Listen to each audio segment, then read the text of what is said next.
গরম জলে 1 কাপ ময়দা আর 1 কাপ সয়াবিন ঢেলে দেখুন তৈরি হয়ে যাবে অপূর্ব সুস্বাদু এবং স্বাস্থ্যকর একটা ডিনার। এইরকম খাবার বানানোর অনেক সুবিধা, এক তো সময় কম লাগবে, উপকরণও খুব বেশি কিছু লাগে না, আর একদম রাত্রের খাওয়ার উপযুক্ত হালকা খাবার। আমি ঋতুপর্ণা, আপনারা দেখছেন ঋতুর রান্নাঘর। এখানে আমি নিয়েছি 1 কাপ ময়দা আর লাগছে 1 কাপ সয়াবিন।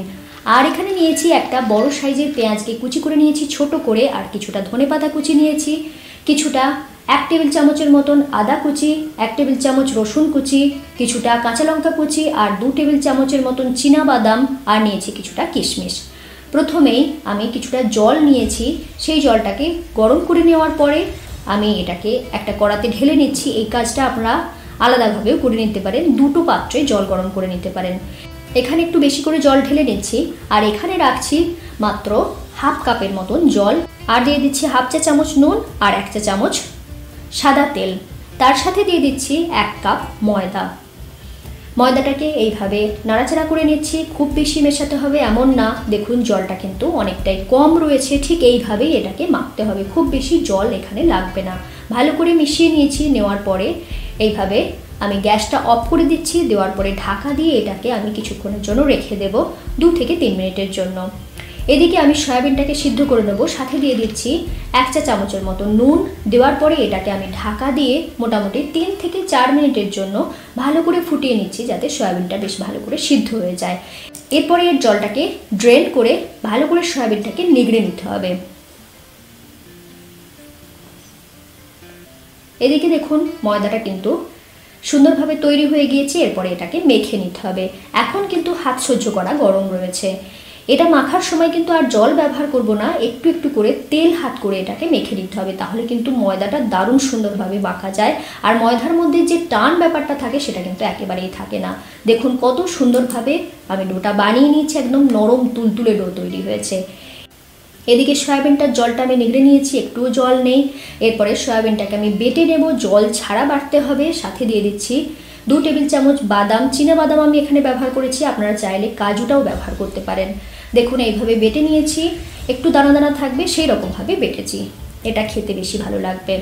এরপর আমি কড়াতে দিয়ে দিচ্ছি 1 টেবিল চামচ সাদা তেল, আর সাথে দিচ্ছি 1 চা চামচ গোটা জিরে, কিছুটা কাঁচা লঙ্কা কুচি, আদা কুচি, রসুন কুচি, পেঁয়াজ কুচি, সব কিছু দিয়ে একসাথে এটাকে ভেজে নিতে হবে। সমস্ত কুচি ব্যবহার করেছি যাতে এইগুলো মুখে পড়লে ভালো লাগবে খেতে। সাথে দিয়ে দিচ্ছি 1 চা চামচের মতো নুন। নুনটা দিলে পেঁয়াজটা সঙ্গে সঙ্গে নরম হতে থাকে, সেই জন্য কম তেলেও পেঁয়াজটা সুন্দরভাবে ভাজা যায়। পেঁয়াজটা অনেকটাই ভাজা হয়ে গিয়েছে, এরপর দিয়ে দিচ্ছি 1 চা চামচ চিনি, 1 চা চামচ হলুদ গুঁড়ো, 1 চা চামচ কাশ্মীরি লাল লঙ্কার গুঁড়ো। এরপর বেটে রাখা সয়াবিনটা এখানে দিয়ে দিচ্ছি। সয়াবিনটা কিন্তু জল ছাড়াই বাটবেন, তাহলে পুরটা খুব তাড়াতাড়ি তৈরি হয়ে যাবে। এরপর বেশ ভালো করে মিশিয়ে নিতে হবে সমস্ত জিনিসটা, যাতে মশলাগুলোর মধ্যে পাক হয়ে যায়। ঢেকে দিচ্ছি একটু, মোটামুটি 2 মিনিটের মতন এটাকে ঢাকা দিয়ে রেখেছিলাম। দেখুন মশলাটা সুন্দরভাবে মিশে গিয়েছে, কষানোটাও বেশ ভালোভাবে হয়ে গিয়েছে, আর সয়াবিনের মধ্যে যে কাঁচা কাঁচা ব্যাপারটা ছিল সেটা কিন্তু এখন আর নেই। এরপর নাড়াচাড়া করে নিচ্ছি, মোটামুটি অনেকটাই তৈরি হয়ে গিয়েছে। এরপর বাকি জিনিসগুলো আমি এখানে মিশিয়ে দিচ্ছি। দিয়ে দিচ্ছি ধনেপাতা কুচি, সাথে কিশমিশটা দিয়ে দিচ্ছি, আর দিয়ে দিচ্ছি 1 টেবিল চামচ কর্নফ্লোর বা কর্ন স্টার্চ এখানে মিশিয়ে দিচ্ছি, যাতে এর বাইন্ডিংটা খুব সুন্দরভাবে হয়ে যায়। দেখুন পুরো জিনিসটা বেশ সুন্দরভাবে টাইট হয়ে গিয়েছে। এরপরে এখানে চটপটা একটু ফ্লেভার দেওয়ার জন্য আমি এখানে দিয়ে দিচ্ছি টমেটো সস 2 টেবিল চামচ, আর দিয়ে দিচ্ছি কিছুটা গোলমরিচ গুঁড়ো। টমেটো সসটা একেবারেই অপশনাল, যদি চান তাহলে অবশ্যই দিতে পারেন, কিন্তু যদি পছন্দ না করেন সেক্ষেত্রে নাও দিতে পারেন। পুর মোটামুটি তৈরি হয়ে গিয়েছে, গ্যাস অফ করে দিচ্ছি। এটাকে একটু ঠান্ডা হতে দেওয়ার জন্য আমি সাইড করে রেখে দিচ্ছি। এদিকে ময়দাটা সেট হয়ে গিয়েছে, এটাকে একটু লম্বা করে নিচ্ছি, যাতে এর থেকে সহজেই লেচি কেটে নেওয়া যায়। একটু বড় সাইজের লেচি হবে, খুব ছোট কিন্তু লেচি কাটবেন না, তাহলে একটু বানাতে অসুবিধা হবে। লেচি কেটে নেওয়ার পরে আমি এটা লই পাকিয়ে নিচ্ছি। দেখুন ময়দাটা কিন্তু খুব সুন্দর নরম হয়েছে। এরপর বেলে নিতে হবে। বেলার প্রসিডিওরটা কিন্তু একটু অন্যরকম, এইভাবে বেলে দেখবেন খেতে কিন্তু খুব সুন্দর হয়। তার জন্য আমি প্রথমেই এটাকে লম্বাটে করে বেলে নিচ্ছি। লম্বাভাবেই এটাকে বেলে নেবেন, তাহলে দেখবেন একদম অন্য ধরনের শেপ হবে, আর ভিতরে খুব সুন্দরভাবে লেয়ার হয়, খেতে বেশি ভালো লাগে।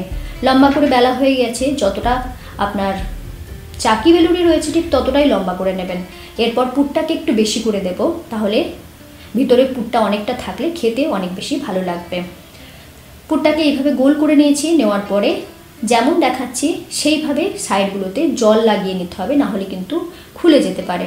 সেই জন্য সাইডটাতে জল লাগিয়ে আস্তে আস্তে এইভাবে আমি রোল করে নেব। আবার ওই সাইডটাতে আমি জল লাগিয়ে নিচ্ছি। পুরো জায়গাটাতেই জলটা বেশ ভালো করে লাগিয়ে নেবেন যাতে মুখটা খুলে বেরিয়ে না যায়। এরপর এইভাবে আমি রোল করে নিচ্ছি, সাইডটা এইভাবে মুড়ে নিচ্ছি।